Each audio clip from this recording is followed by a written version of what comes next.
Ladies and gentlemen, welcome back to Group Chat, #1 podcast in the world. We are hitting this episode hard. We got Ollie from Car Trackers and woo-wee, the repo man is hitting your house. Let's just say the conversation's changed from 18 months ago. Yeah. Urus? No one has one. No one has one anymore. But if you're in the market for one, he could help you. We also are talking about the greatest thing ever. It's the stock market. It just can't stop. It is the hottest thing in the world. It was like a throwback story. Yes. On Sunday, we thought it was doom and gloom. America has turned itself around in a matter of 48 hours. The world is booming again. And then we talk, Elon is officially buying Twitter. I mean, he just said, fuck it, like 45 billion. Mm-hmm. Why not? Stock market's up. And then we talk Poshmark acquisition. And then we end with our favorite topic, Kanye West. And a high-profile divorce impending. Ooh, this one's sad.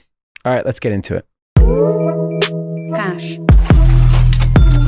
Ladies and gentlemen, Group Chat. Cash. It's $1 trillion. Hot.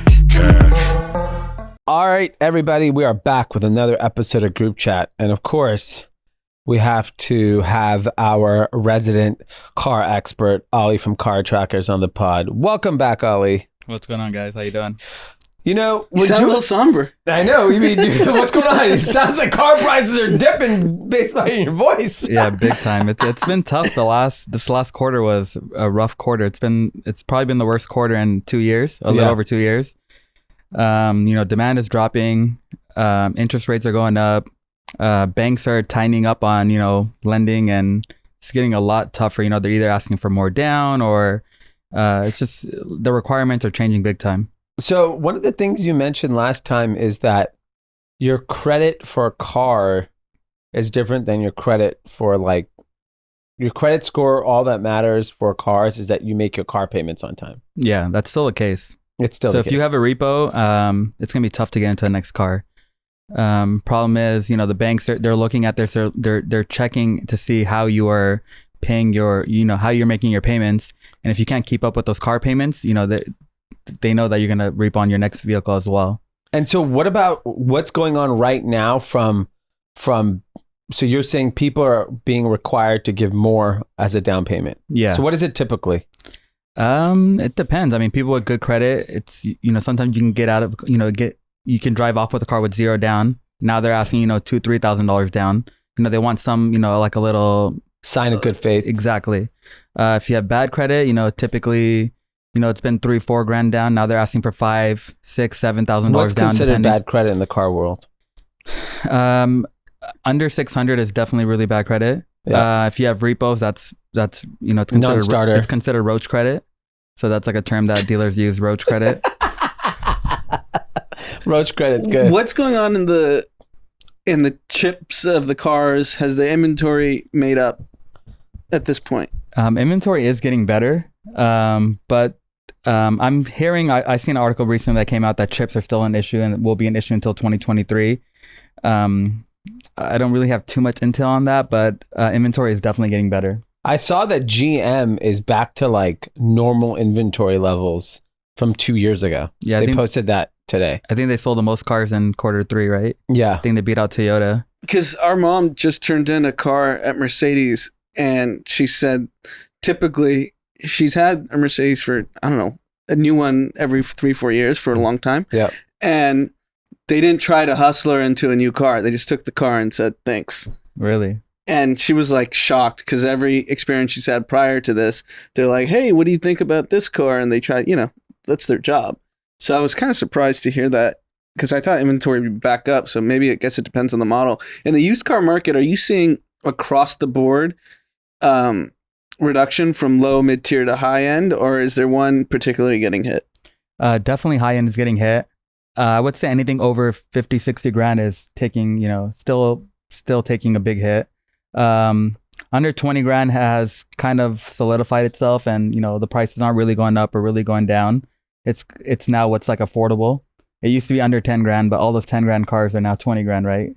Those cars still are inflated from a couple of years ago. Yep. So you might see like $1,000, $2,000 adjustment, but it's not going to be too much. Like you're not going to go from 20 to 10,000.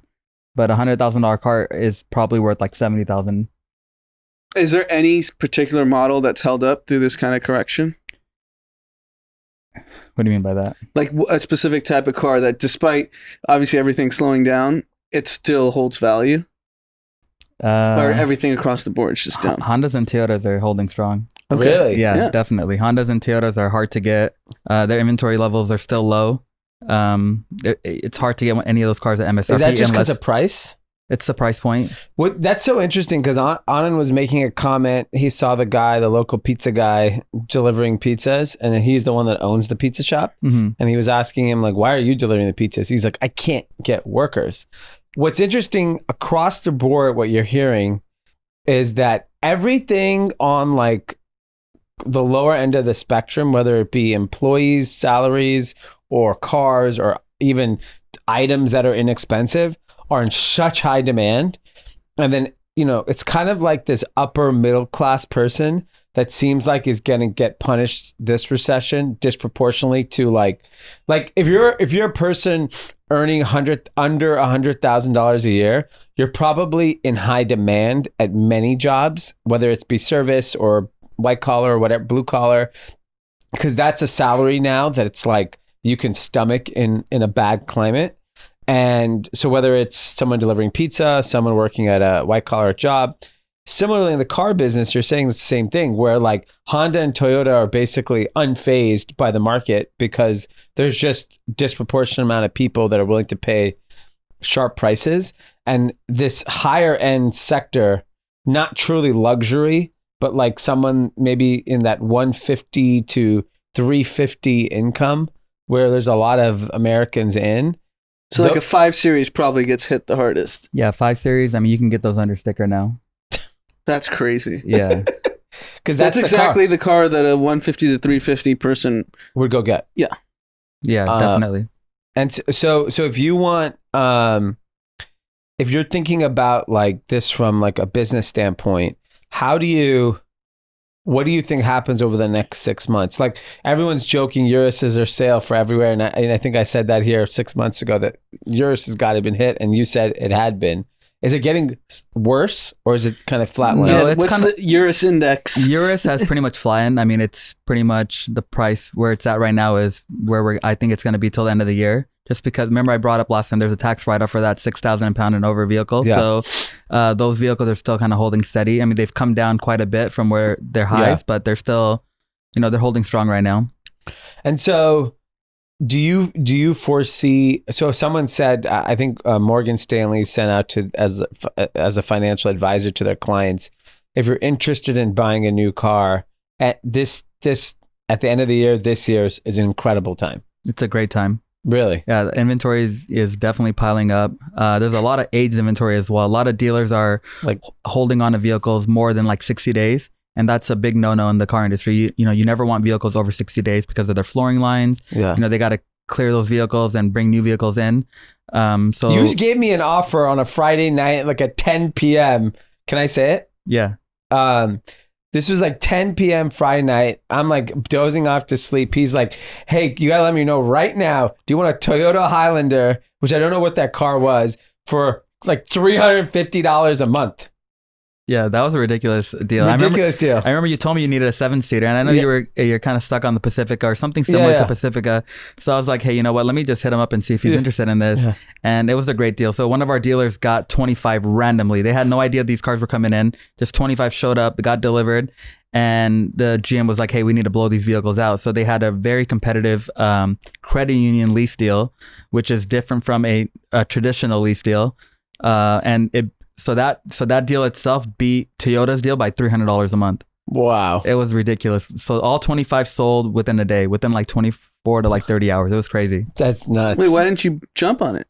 Well, because I was like, how big is the car? Because it has to fit in like our house and where we live. And he's like, it's smaller than a Tahoe, but it's bigger than, like, I just imagine it like almost Tahoe size. And then I'd be screwed. I got this car now and I can't take it. It's really hard to drive a car that doesn't fit. And unfortunately, West Hollywood is just a pain in the ass. Yeah. And so it's a buyer's market. what cars should be people wanting? Last time you came, you said Mercedes and Audis were a good time to buy, right? Yeah, so right now we're getting pretty competitive deals right now on VW. So like the VW Tiguan, the Taos. Then there's Audi. We're getting pretty good deals on the Q3. Mercedes deals are starting to get a lot better just because there's a lot of inventory in Mercedes. G-Wagons, the inventory is still a little low, but everything else across the board is picking up big time. I mean, there's S-Class you can get under sticker. There's a lot of inventory that you can get under sticker right now. But even with the interest rates getting higher, are payments still like reasonable, or they seem high? No, they seem high. Yeah. Payments are, and you know what? This month got a little bit worse than last month. Really? Yeah. Obviously they raised rates at the end of last month. I think they're going to raise rates again within the next couple months. I'm not sure when the next Fed meeting is, but they're, it's projected that they're going to raise rates again. So payments are still up there. Got it. I have to imagine auto loan delinquencies have to be skyrocketing. Yeah, they're through the roof right now. So how do you take advantage of that? You guys buying that stuff? We are buying, we're helping a lot of customers get out of repo status. How do you do that? So pretty much, you just pay off their play vehicle. through a scenario. Default on 6 straight payments, they repossess your car. Okay, right? they're about to. How many do you have to fail to get repoed? It's usually like 4 or 5 you get in repo status. It's been a little more lenient lately. I mean, there's some people that haven't paid in a year. And they still get to drive their car? But now they're starting to crack down. I mean, throughout the last 2 years, there was no repos. And is it really like kind of the movies? Someone just shows up to your house and takes your car? Yeah, pretty much. And now with technology, they know where your car is pretty much at all times. So they're showing up at like the grocery store. They're showing up at random spots. And you could be picking up your car at the supermarket with your kids and your car is gone. Yeah, definitely. That's pretty crazy. Yeah. And they have no recourse, right? They just tow it and leave? Yeah, I think the only thing you can do is you have to like, you get to go get your stuff out of the car, but you gotta be like supervised. It's tough to even like get your personal belongings back. Wow. And do you, so in that instance, if you think you're going to get repossessed, what can you do? So if you are, you will know if you're on the radar to get repoed. You're going to get a lot of mail pretty much stating that this is the last, the last time that they're going to. So what do you suggest? How do you get out of that? So to get out of that, sell your vehicle, right? If you can't afford it, then you need to sell it. So call a company like us, reach out to us. There's other companies as well. You can reach out to CarMax, whoever, and get a quote on your vehicle, get a quote on your car. And a lot of times you still have some positive equity left over. So, just, take whatever you can. Even if you're upside down a little bit, I would, fork up the $1,000, $2,000 if you're negative, because that will help you. If that paid off status is going to help you get into your next vehicle. And if you want to downsize, which you should, if you can't afford a $700-800 payment, you can afford a $300-400 payment. The only way you'll be able to get into that is if you pay off that vehicle and not end up, having a repo on your record. So how fucked are we? Well, based on what you're seeing. How long have you been doing this? I've been doing this now for 16 years. So 08, 09, how bad was it? So 08, 09 is when I first got in the car business. And it was crazy. Cars were going for half of value. Nobody wanted to buy anything. And I wish I would have bought as many cars as possible because a year later, everything, pretty much doubled. So I think right now we're in that similar boat where people are scared to buy. I think it's going to get a lot more worse. I really do. It's tough to say. It's really tough to say. I don't want to break people's hearts, but it's getting tough. I think the first time you were on was 18 months or 2 years ago, something like that. Yeah, something like that. And we're talking about everyone has a Urus. It's impossible to get a Lamborghini. It's impossible. And now we've shifted the conversation in that short period of time. Our whole conversation is about repo now. Repossessions. And how to avoid getting your car repossessed. Yeah, it's crazy. Problem is, like, at that time, there was no inventory as well. Now you see, 40, 50 Uruses up for sale. At that time, there's maybe 2 Uruses and people were fighting for those Uruses. Yeah. So inventory obviously is getting a lot better, but demand is definitely falling. I hope Jerome Powell's listening to you. That's what he wants to hear. He wants to hear pain. So if you had money right now, would you buy a car right now or wait like another month? I would, if you're able to wait, I think it's best to wait. Okay. Yeah, I think you're gonna get some better deals But before the end of this year. before the end of the year. Yeah. Yeah. Towards the end of the year, the last quarter is usually when you get the best deals, anyways. Yeah. Dealers are trying to just December to remember. Yep, definitely. December is usually the best time to get a lease because dealers are just giving away inventory because they need to hit quotas. Yeah. They need to boost up their numbers for the end of the quarter. So that's usually the best time to buy. Okay. And you think that's across all cars? Yeah, I think so. Got it. I mean, if you can get like a car, if you can get like an EV at sticker, which it's very hard to do, I would jump on that right now. I mean, EVs are not going to go under sticker, not anytime soon, just because demand is obviously flowing that way. Everybody that reaches out to us, first thing they ask is, "Oh, what EV can I get into?" Then when they figure out they can't afford it, then they go into another car. Yeah. Aren't we in a California mandate by 2030? I think it's New cars, Is it 2035 or 2030? Only new car. Only new car. Yeah. Yeah. only So new they don't cars. just repossess fossil fuel cars. No. Gas is going to be so cheap then. I'm only going to be driving a gas car in 2031. Yeah, for sure. Everyone's going to have EV. I'm going to be paying 50 cents for gas. If that law, I have to imagine, California has to be the biggest car market, right? Yeah. So is all production changed to EV, knowing that we're only 8 years away. It seems like everyone's starting to produce more hybrid than EVs. But there'll still be demand. You think people... I mean, you can't sell an EV in Texas. Maybe Tesla's because he's based there. Yeah. I think a Chevy, like I looked at the Chevy Blazer online. They're the EV. The car's so expensive. It's like a $70,000 car. Is it really? Yeah. Oh, wow. Yeah, those batteries are so expensive to make. I mean, and Elon's warned everyone like, hey, you know what? It's going to be hard to get into this market. So that law is going to change. There's no way. It's the biggest car market in the U.S.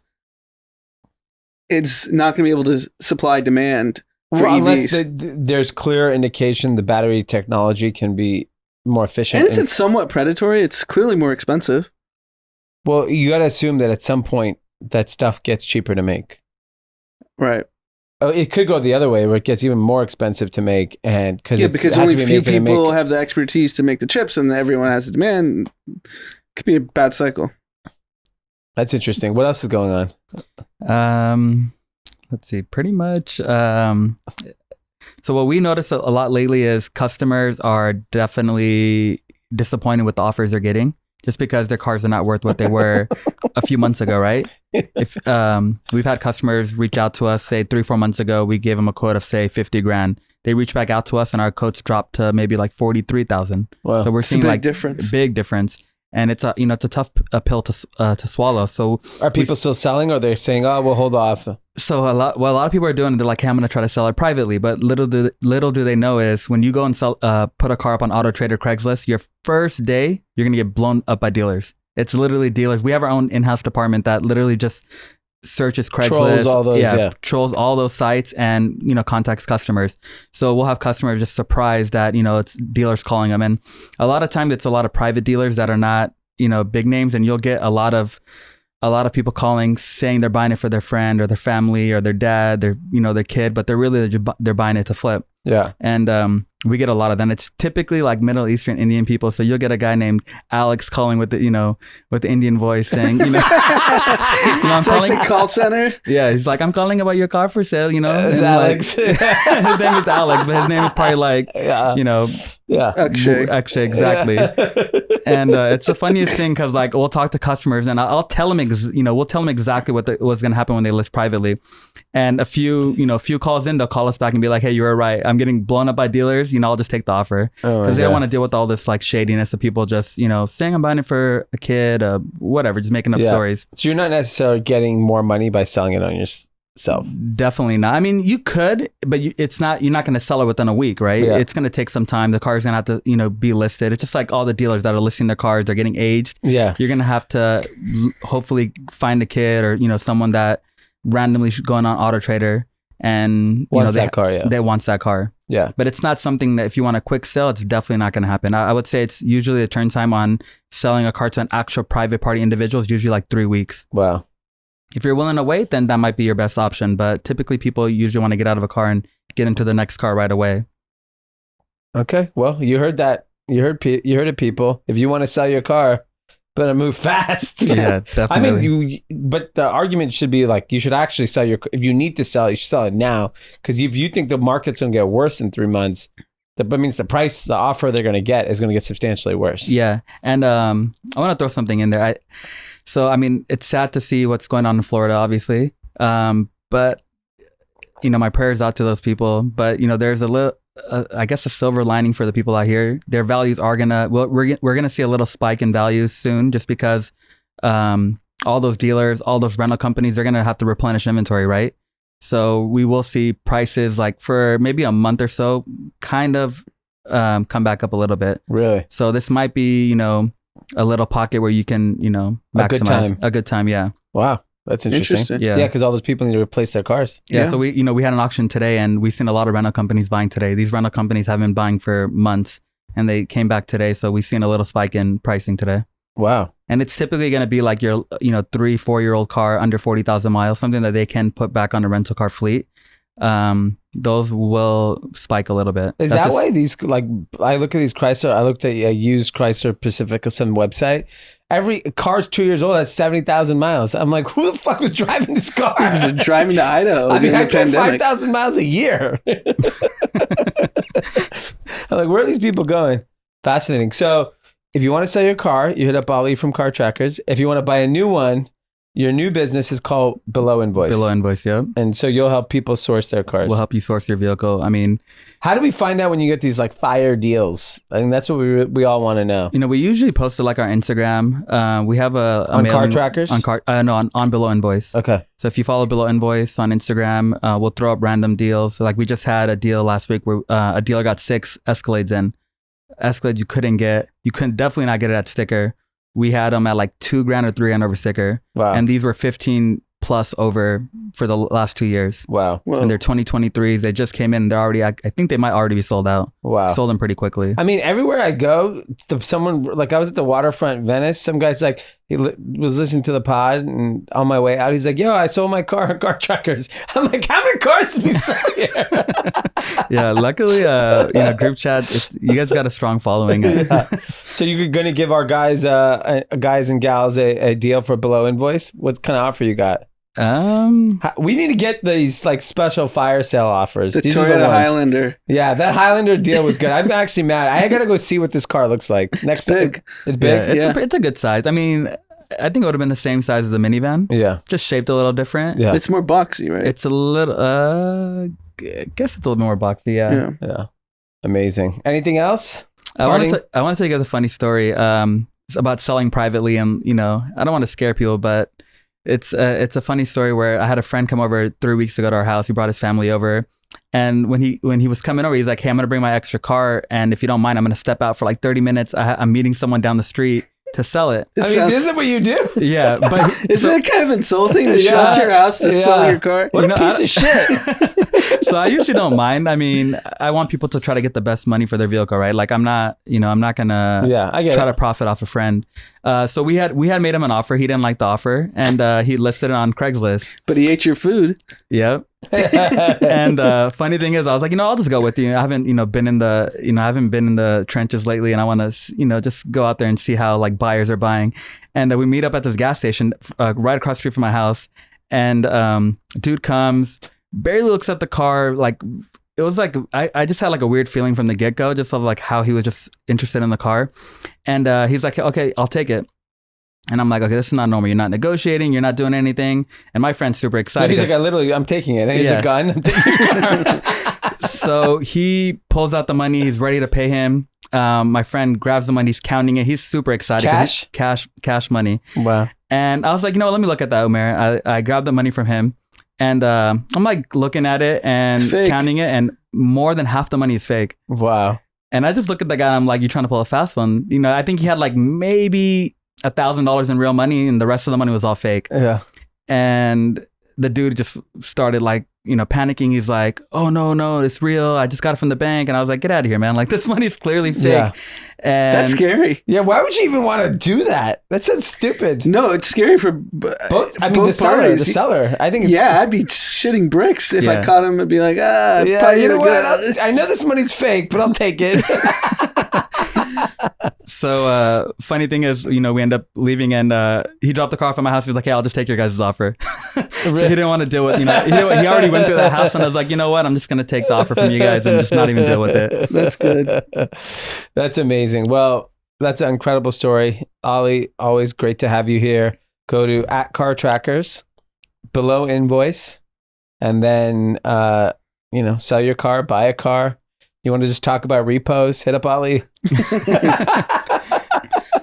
Yeah. I think that'll be your next business, like helping people not get repossessed.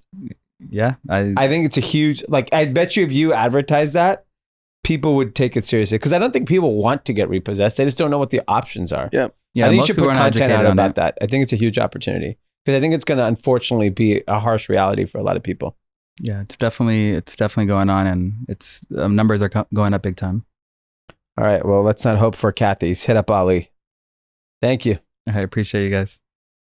All right. Well, not so great news from Ollie from Car Trackers about the car market, but apparently the car market is not paying attention to the stock market. Stock market is on absolute fire. It's the hottest thing in the world. Nothing hotter than the American stock market. So the last 1,500 points on the Dow in the last 48 hours. Yeah, I think the Nasdaq's up 5 or 6%, similar to the Dow. And this is what we've talked about for months now. Once the Fed starts seeing destruction in the real world, the stock market starts to rip. I don't even know if they saw it. I read a headline yesterday that the UN is pressuring central banks. Mm-hmm. So that is basically the Federal Reserve equivalent across the world, that they need to chill on interest rates. Yeah, I think you're seeing that That's globally. the Illuminati coming together. The interest rate hikes are affecting countries and orders of magnitude that no one ever predicted. Yeah. You think about if you're a South Asian country, your currency's plunged 30, 40%. You can't even buy enough energy for your population. So people are going to freeze in the winter. Yeah. They're going to starve because they can't get the food. It's a real... All because of Jay Powell. All because of Jay Powell. It's a global disaster. And I don't think he or the Fed... I mean, there's a meme. This is unfortunately not a meme. It's month by month for the last 2 years what the Fed has publicly said, and they've been wrong on everything. Yeah. And I think everyone's lost complete confidence in the Fed. Yeah. So that's why you have people like the UN stepping in and saying, like, what are you guys doing? Do you guys have a plan? Yeah. Just keep saying you want pain, you want pain, you want pain. There is pain. Isn't a solution for the global economy. Yeah. And the stock market's directly tied to interest rates. Yeah. There's trillions and trillions of dollars waiting on the sidelines, waiting to pile in. They piled. They piled in the last 2 days. So it'll be interesting to see if this is a real rally or is this a dead cat bounce. Either way, it's good to see that money's there at some level. Yeah. Because before 2 days ago, it didn't feel like there's money at any level. Yeah, and I think the real answer is there's going to be a lot of volatility. Yeah, of considering course. You're gonna have profit takers on tomorrow, right? Yeah, he could drop another 1,000, or he just keeps ripping. And it depends. I mean, we'd be trillionaires if we knew what was going to happen the next 60 days. But there's a chance that this is the real rally. There's a chance that we leg down another 10%. And anyone who tells you they know what they're doing either is insider trading with Jerome Powell. Yeah, maybe Nancy Pelosi knows. She always knows. She's always one step ahead of everybody. She's a real beast. But I mean, it's unfortunate because the news today was a terrible jobs report and the market ripped. Yeah. Because that's what the Fed wants to see to pivot. So this rally is banking on a Fed pivot. And if the Fed comes back and doubles down on sustained high rate hikes for the next 2 years, market will collapse. Yeah. It's really simple. Yeah. But the comeback the last 2 days is it's real volume too. Yeah, it's real volume, and it's just every company. Yeah, everyone participated in the fucking boom. Every stock was green. Yeah, which is, you never see that.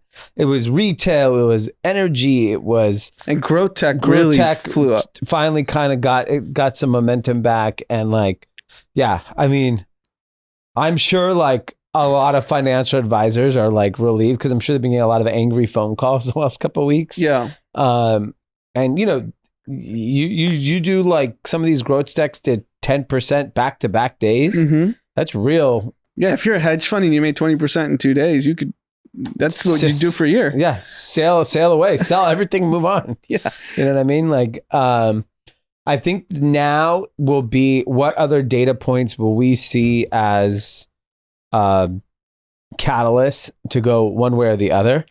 The first interesting data point is that job openings plunged by more than 1.1 million in August. So that means people remove these listings. Yep. So that is the first sign. That's the first shoe to drop. Yeah. It's Before the fires. Before the layoffs. Before the layoffs.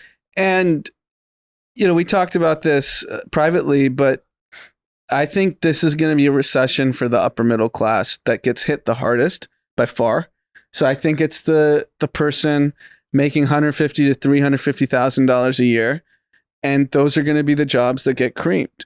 And like we see in the hourly labor market, restaurants, they still can't hire people. No, there's still not enough labor at restaurants and bars, and you know, all these jobs that are paid much less than $150,000. You can't find anyone to do them. So what's going to happen is middle management at companies, Fortune 500 companies across the board, are going to get slashed. Yeah. Goldman's already talked about layoffs. They already laid off some people. They already laid off people. JP Morgan, big tech has frozen hiring for the most part. And I think they will make cuts. They will make cuts because they can. Yeah. They have the air cover, like we always say. Yeah. But then you're going to see the companies that are really struggling. It's not going to be 10% layoffs. It's going to be like 40% layoffs. Yeah. And I think it'll happen. I think everyone is still, like, just given what I do for a living, I talk to so many people every single day. Some people understand the urgency of this situation that's happening in the economy, and some people are moderately optimistic that things will improve and that I can wait it out. I'm here. I would say it's a 50-50 toss-up. I don't even think so. I think 75% of people think they're still moderately optimistic that things will pick up between now and the end of the year. Yeah, the worst thing you want to be as an entrepreneur, founder, or CEO is to think you're the exception. Yeah. That you're the business that can figure it out and withstand the downturn, because it's a broad-based correction in the real world. Let's eliminate the stock market for a second, but the real world still hasn't felt the pain yet. No. Right? Yeah. Airfare is still through the roof. Gas is through the roof. Restaurant bills are through the roof. Everything's been through the roof still. Yeah. And what the Fed has publicly stated is they want that all to change. And when that change happens, it happens quickly. I've talked to so many different business owners in so many different categories, from the higher end to the lower end. Every fucking person has told me their business is slow.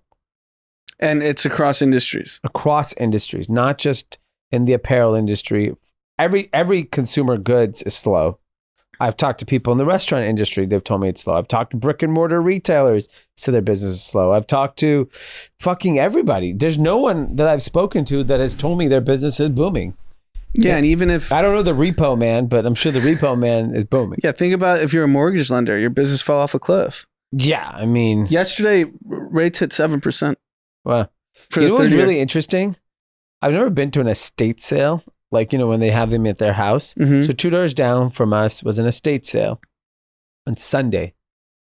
There was like 100 people there. What's an estate sale? Basically, they're liquidating the assets of somebody. Like, you know, like their stuff. Belongings. Yeah. It's like a yard sale, a fancy yard sale. Yeah, it's a fancy yard sale. It's basically a yard sale. But, I mean, the amount of people that showed up, and I would say they're like middle to upper income people. I was just watching, we were outside playing, and I could not believe how many people showed up for an estate sale, which tells me a couple things. One, people will spend if the deal is good. Mm-hmm. Like, they obviously went there thinking, oh shit, I'm going to come up on something cheap. So there is an appetite to spend if the price is right.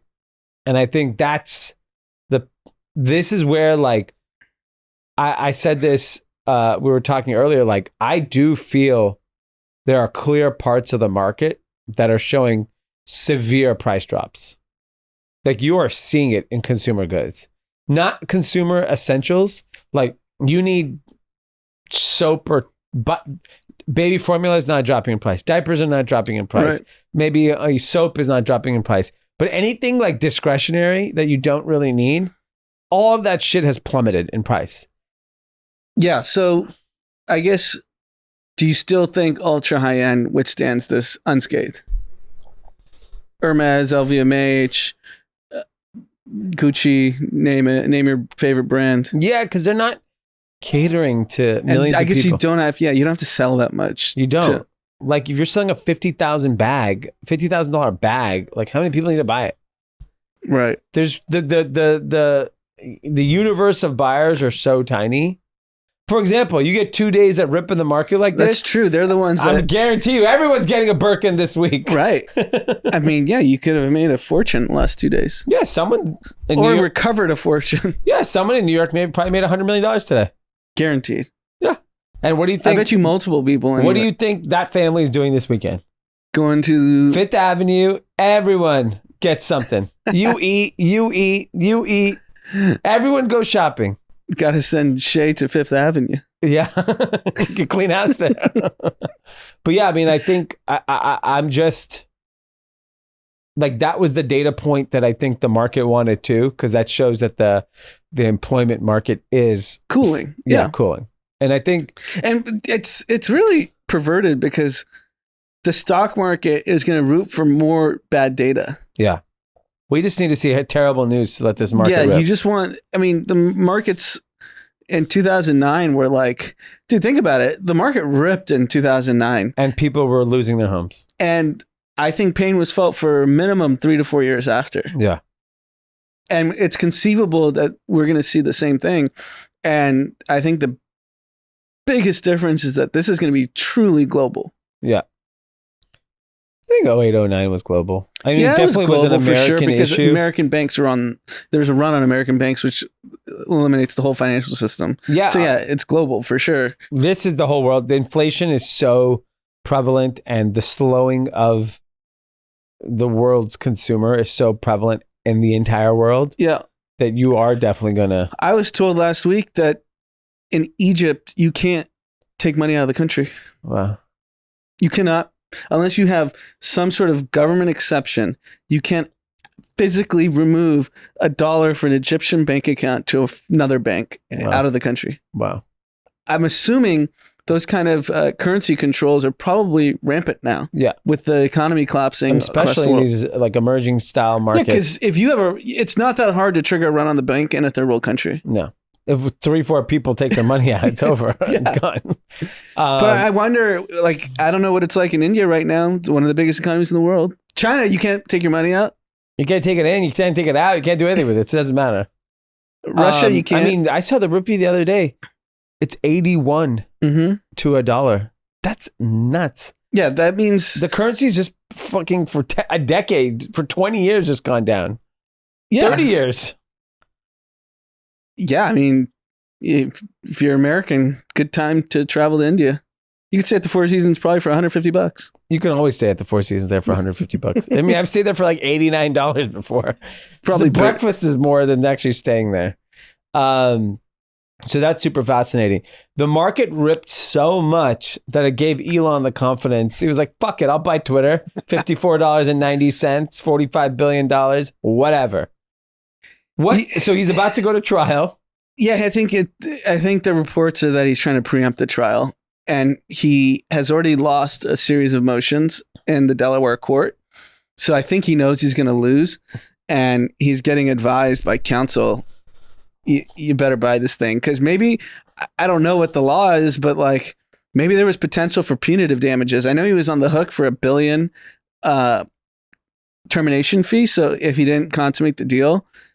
But he was so public with so much information, they could catch him in like just blatant misleading information. And I don't think he wanted to buy it anymore. I think he's being forced to. I think a combination of, he's definitely forced to. He still has to come up with the capital because most of it was debt. Debt's way more expensive now today than it was 6 months ago. Judging by his text message, it doesn't seem like it's hard for him to come up with the money. Because, so Elon, so this is the big kind of thing, the elephant in the room from last week that came out among Silicon Valley executives and people in the industry. I think outsiders were like, oh, wait, this guy just texts Larry Ellison and he said, how much you in for? I don't know. How about $1 billion? Yeah. I think people will be shocked of how business is really done. And people were just like, there's no diligence being done. All these people are just giving this guy money. Look, at the end of and people made some comments of like, oh, this is so stupid. But you have to understand, the same reason why Adam Newman got money, the same reason why, certain founders will always have access to capital is because they're proven. So Elon Musk is proven to be maybe the most successful founder of all time. By sheer measuring of numbers, he's the richest guy. He's the richest guy in the world, and he could potentially is building 3-4 transformational companies. And people just want to be in the business of Elon. If you don't write the check for Twitter, you don't get the boring company. No, and you don't get the SpaceX IPO, and you don't get the... That's what it really is. Exactly, and I don't think people understand and appreciate that. All right, Larry Ellison bailed me out on Twitter. He gave me $5 billion. I'll make it up to him on the SpaceX IPO, which will 10x probably. Yeah, I mean, this is exactly why Clubhouse was able to raise a $4 billion. It was a party round. Yeah. Everyone wants to be invited to the party. Even if this party sucked, they want to be at the next party. There's always a hot party. Yes. Yes. And the best party is the Elon Musk party in investing. Yeah, exactly. And it's what Andreessen Horowitz is able to do when Clubhouse is $4 billion. Like, hey, we're leading this. Everyone, you want in? Who said no? Yeah. I know no one said no. Yeah. Everyone said yes. Yeah. Because even if you're writing this check to zero, Andreessen's going to have the next Airbnb down the pipeline. Yeah. And you want to be in that. Yes. And so I think people were shocked at how they looked at people crazy, but I don't think they understand the nuances of investing in general. Because it's about it's a club. It's a club. And you have to catch some L's. Catch some L's. And you stay in the club. Yeah. It's like being in like how many fighters are undefeated? Yeah, you got to keep fighting. You got to keep fighting. Sometimes you lose.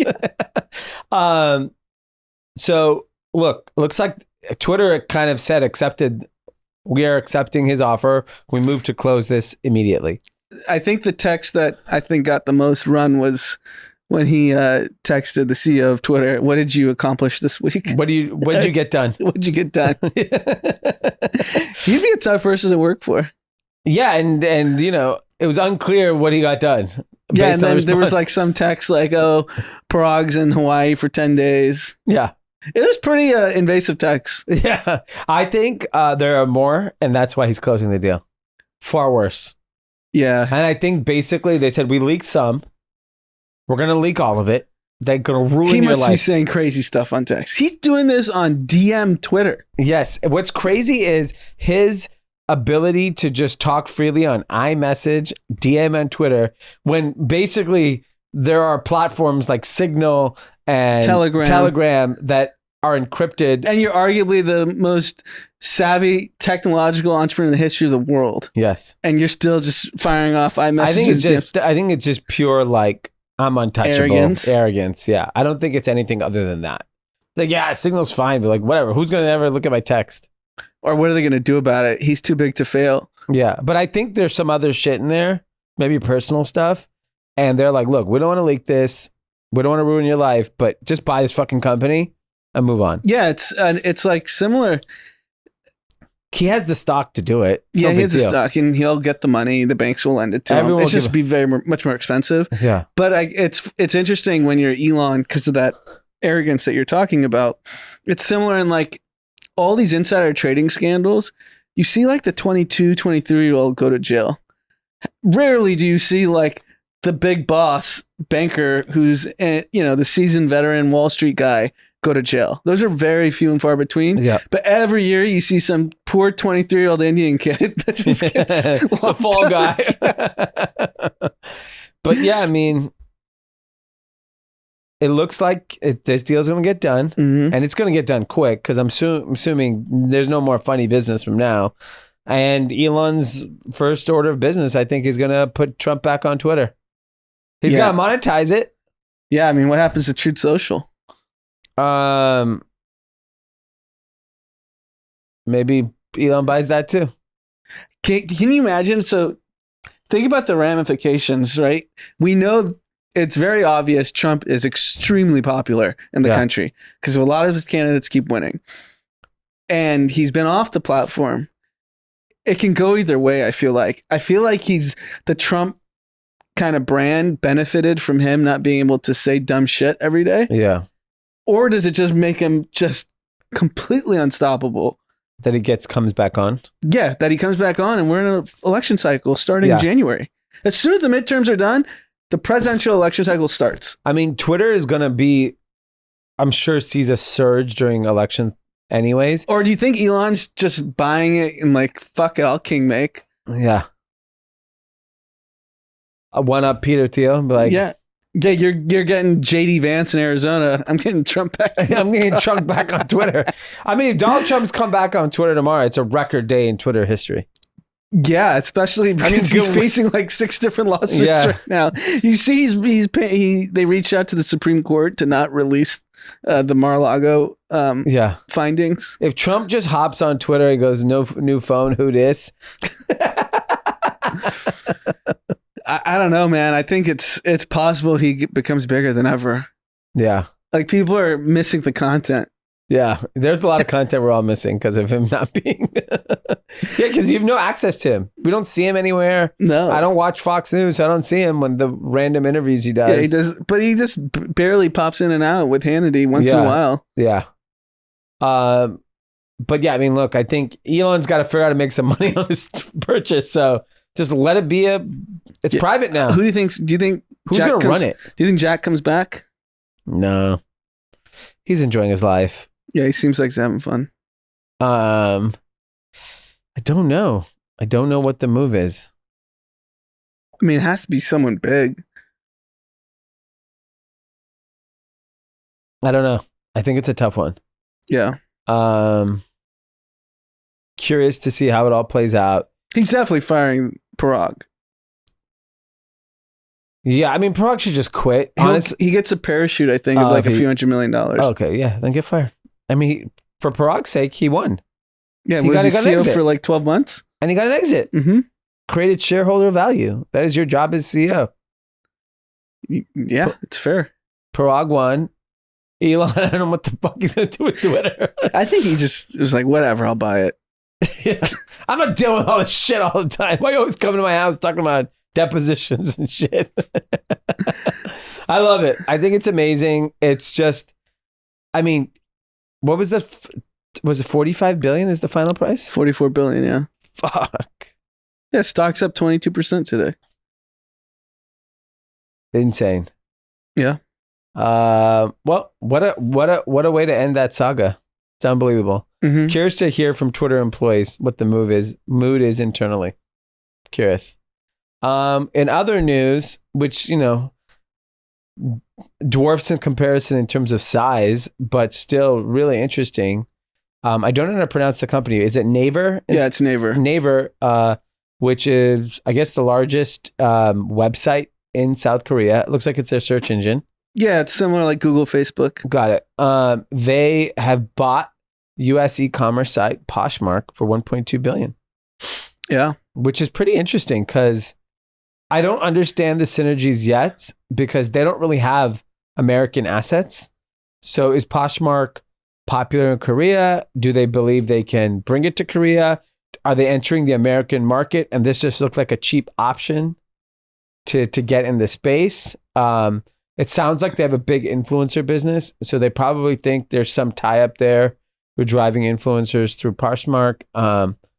It's interesting. I like these purchases because there's a lot of really good assets. Like Real shot up today. A lot of these things are interesting businesses and huge companies just to have as a feature. Yeah, Naver's a massive company, and it's low stakes for them to buy this. Yeah, whether it works, it works. Whether it doesn't, it doesn't. Yeah, but it's interesting. It feels like there's a lot of interesting assets like this. Because Poshmark was a unicorn when it was private, right? Yeah. So you're getting a like private round valuations. Yeah, and a much more mature business. It's really interesting. And for those that don't know, Poshmark is basically like it's an eBay for clothes. Yeah. No, I mean there's definitely a use case for it. I just don't know if the economics have been figured out. Yeah, I mean, I'm sure maybe Neighbor's thesis is around just figuring out how to like use talent and creatives and influencers to drive more awareness and volume. Yeah. Pretty fascinating. But I still think if the markets can stabilize, most of these companies are nowhere near recovering to where they need to be. Mm-hmm. But if the market looks like it's stabilized, I think there will be an M&A explosion. Because the biggest companies in the world are still sitting on cash. These companies are all just been destroyed in value. Like you could still pick up great companies for these huge conglomerates. Billion here, billion there, means nothing. Yeah, I think there just needs to be clarity on the Department of Justice and how they're going to look at antitrust because, they're still looking at Amazon Roomba at $1.4 billion. And I think the risk is if they don't let these acquisitions happen, you're going to see bankruptcies because some of these companies don't work. Yeah. They were inflated during the pandemic and big tech's going to basically have to be unleashed because they are sitting on the most cash. They are like the buyer that can actually come in and figure out how to the UN should come in on this. What's that? The UN should pressure the Department of Justice and say, you need to let these three guys do whatever the fuck they need to do. Mm-hmm. I think you're right because they could stimulate the economy. Yeah, I don't know. The UN, you're just saying it because they're talking about the whole world, but you were talking about the US. If they could do the whole world, they could bully the Department of Justice. Hey, you had a lot of choice words for the UN when you were in New York a couple weeks ago. I didn't care for them. Now I love them. Yeah, now I'm they're a big saving UN guy. the stock market. Yeah. I think UN needs to get involved. Bully them. Someone needs to bully Department of Justice. So holding up these transactions are just stupid. Yeah, there's because a lot of these companies still lose a ton of money, and when you have bankruptcies, it's messy all around. Debtors get screwed, banks get hurt, banks employees get hurt, payables gets wiped. And by the way, like, dude, like, if you want to start talking about antitrust, we can go down 1,000 companies. They just want to punish big tech. Yeah.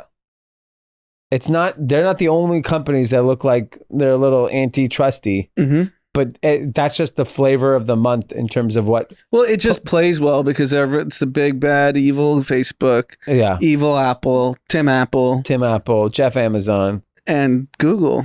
Yeah. They're stealing your data. Let's not let them buy all these companies. Don't let them buy a robotic vacuum cleaner. Yeah. Because they're going to steal your dust. Mm-hmm. I don't get it. I think I get what. Or you're going to have, what just happened? A South Korean company said, all right, I know you guys can't buy them. I can. Yeah. I mean, there's no reason why Google couldn't have bought Poshmark. Right. It would have been great. Facebook should buy it and make it a part of the marketplace. Yeah. They would never get approved. But instead, we'll let foreign companies do whatever they want. We'll let TikTok run all over every big tech company. I mean, we talked about this last episode with the expansion of the 2,000 words. Like, TikTok's going head to head with Google. What if they win? That's not hot. We're just cratering American companies for a Chinese company? We will crater American companies in the name of Department of Justice. Yeah, and so that Elizabeth Warren and Bernie can have a soundbite. Bernie and Elizabeth do not want to go against China. They want to go against Americans. Yes. Like, you cannot... They should veto this deal. Why is this Korean company letting to buy Poshmark? It's a free-for-all. There needs to be a free-for-all, but we know there won't because the politics aren't good for it. It's not good for politics. I don't know. I mean, if it creates value for people... The problem is a lot of these jobs are they're not helping, like, the Rust Belt. Like, Google doesn't employ in the Rust Belt. Amazon does. Amazon does. But then Amazon gets criticized for terrible work environments in the Rust Belt. Yeah. It's not a good narrative. What is going on in the Rust Belt? It's just rusty, huh? Yeah. You know what's not going on there? Google engineers. Well, Tesla is. Tesla building factories. Elon's a special. Yeah. Just go to Google and say, go build fucking Android phones in Alabama. Or just make sure you open a campus in all these states. Yeah. And we'll let you buy anything. Yeah. Just say each one of the Rust Belt states needs $2 billion. Right. Investment. They would do that because they would do it in a second. Google can arb that. Yeah. They're smart enough. Yeah. I mean, look what Facebook did with WhatsApp and Instagram. Yeah. They stole it. They literally stole it. Yeah.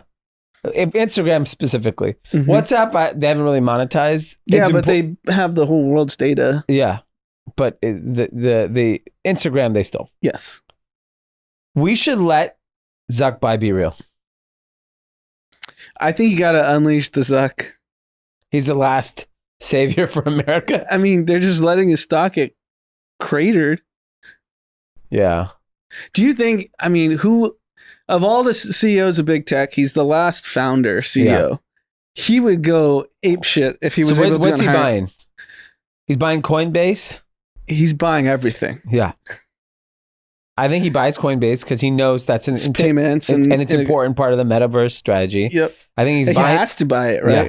I think he's buying Be Real. He'll buy Snapchat. Yes, he'll buy all those. What else can he buy? How big's Netflix? It's down a lot. Yeah, let's see how big it is. Netflix would be a nice little portfolio what play. if him and Priscilla just love Netflix? Love 100 watching- billion. Yeah, but they're Zuck's down to like 400 or 500 billion. 370. Oof, that's tough. Meta was $1 trillion for one day. Yeah. How are we letting this great American company just get destroyed? Yeah, he's donating too much to San Francisco hospitals. Let's neuter him. I mean, that Chan Zuckerberg initiative is going to be light on cash if this guy's stock keeps plummeting. It's kind of wild. It is wild. Like, he's not even in the conversation anymore with the Bezos. Like, Steve Ballmer's worth more than Zuck. He's just drinking margaritas at a basketball game. He's just an owner of like a BT. He was Gates' day one homie. That's what he was. I feel bad for Mark Zuckerberg. I just started watching Social Network the other day. I watched like 20 minutes of it. For the first time? No, like in 10 years. I haven't watched it. I watch it all the time. And we were talking about it. I was going to watch The Big Short and I was like, a little too morbid for a Sunday evening. Yeah. Social Network's great. Yeah. If you invented the Facebook, you would invented the Facebook. All these characters also look a lot better in the movie than in real life. Yeah, I don't think Sean Parker looks like Justin Timberlake. Or the Winklevi look like Armie Hammer. Yeah.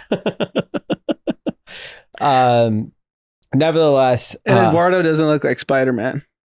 No, Eduardo does not look like Spider-Man. It kind of does, actually. I saw a picture of him the other day. Like, okay, he's probably the closest of the bunch. Yeah, and they not a great looking bunch in real life, in IRL. Yeah, in IRL. All right. To wrap it up, we would be remiss not to talk about. We basically talk about 3-4 things on every episode. Elon Musk is one of them, stock market, and of course, Kanye West. This guy's ability to always be in the press is unbelievable. First of all, he did his Yeezy 9 show in Paris. Everyone's in Paris for Fashion Week. So everyone's obviously anticipating what is he going to do. He pulls up with Candace Owen wearing a White Lives Matter shirt.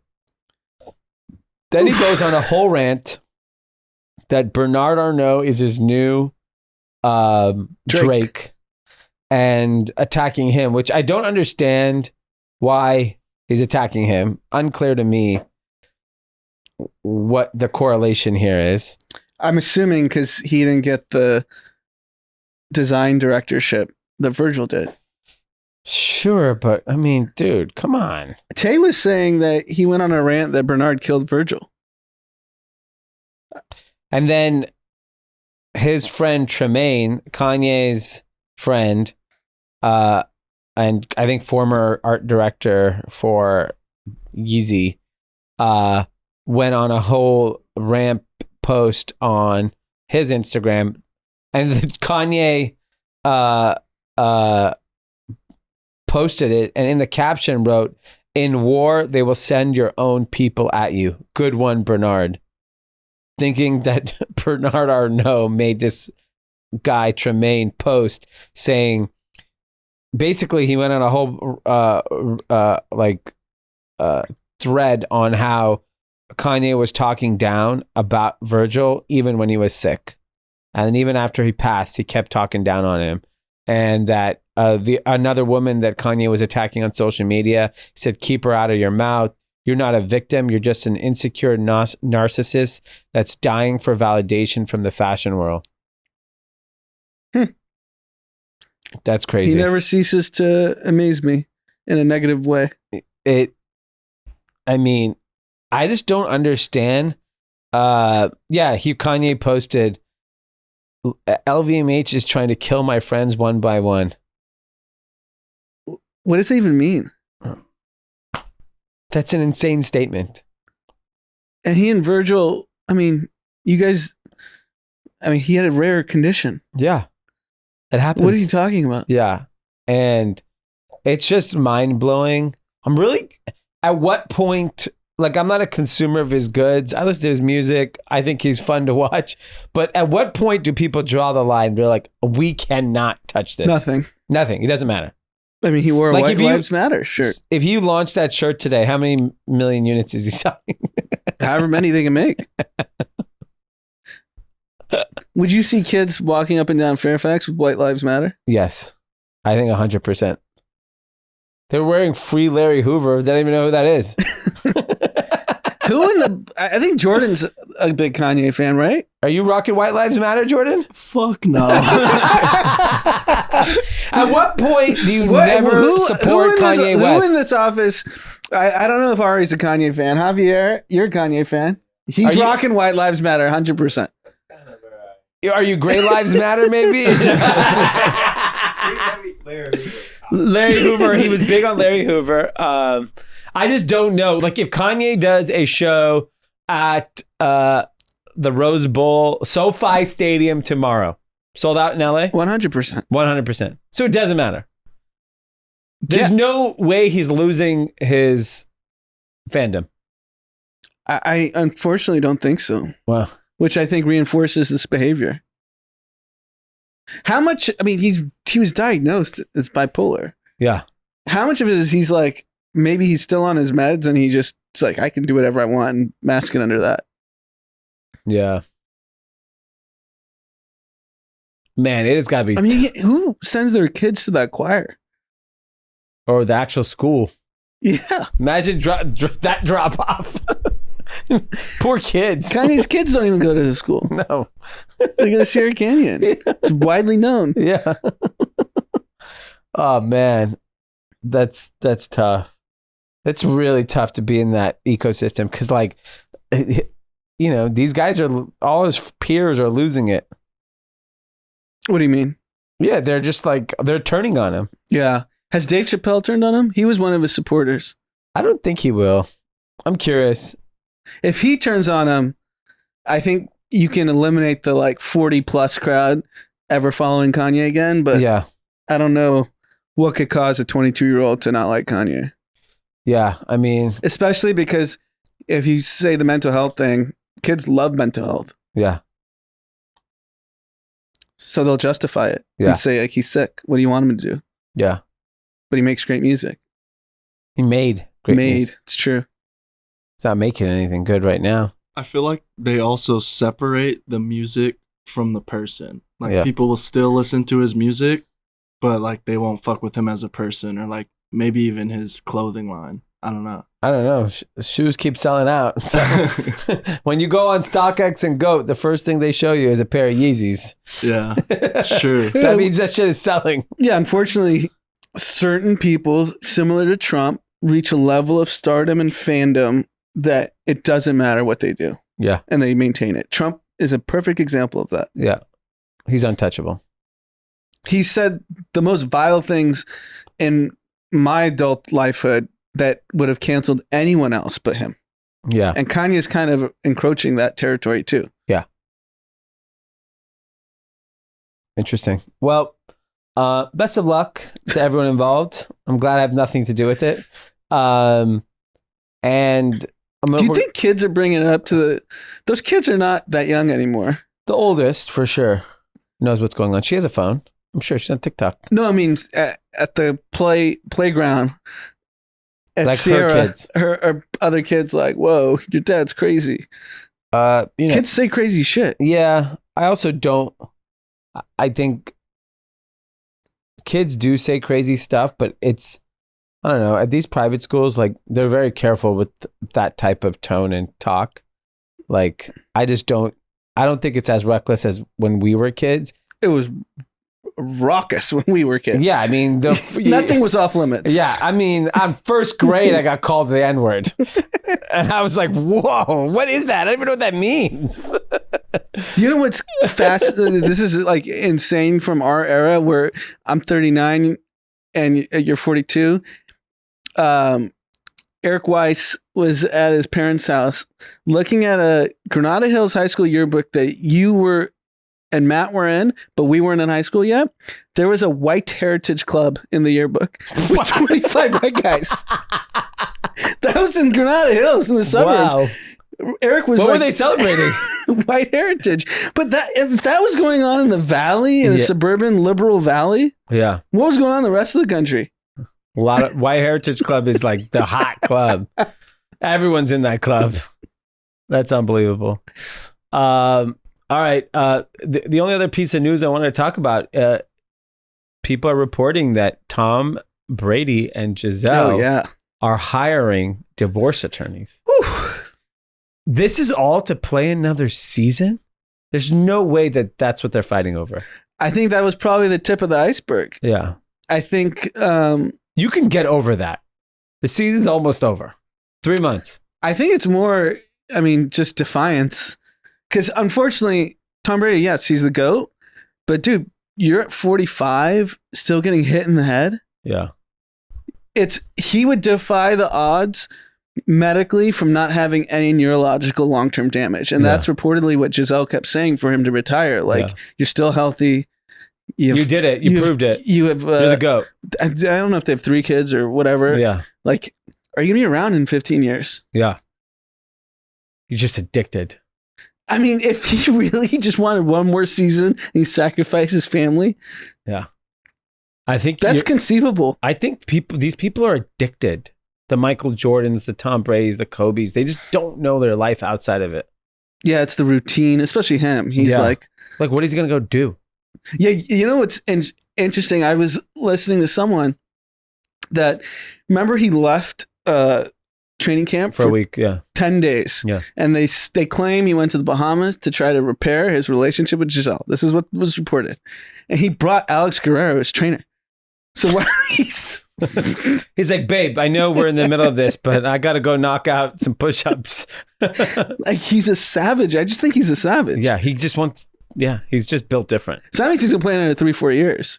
Yeah, I mean, if he's divorced, he's nothing to play for. I mean, just he's nothing to do. 50. He's going to play the 50. Why doesn't he just take a coaching job? Well, he already has the grandfathered Fox job. Like $300 million on the table. Yeah, but that's not going to work. Sitting and commentating, like, these guys are losers. I'm not going to talk about it. Yeah, it doesn't take that much work. Like, no, go be a coach on Tampa Bay. Go be running the offensive. Yeah, because he could do his lifestyle. Wake up before, they sleep in the... He could still train with the fucking players, just not play football. Run the offense for like a big NFL team. Yeah, because NFL coaches sleep in the office, do everything that Brady wants to do. Or be a college coach and drive the kids crazy. He could not be a college coach. No one's listening to that. Yeah. I don't know. It's going to be interesting. I can't believe that they're going to get divorced over him playing an extra season. He's crazy, and I don't know what else has happened, but like, man, if there was just over one season, that'd be really sad. Yeah, my guess is he's a tough person to be married to. Yeah. Yeah, brings a trainer for like therapy.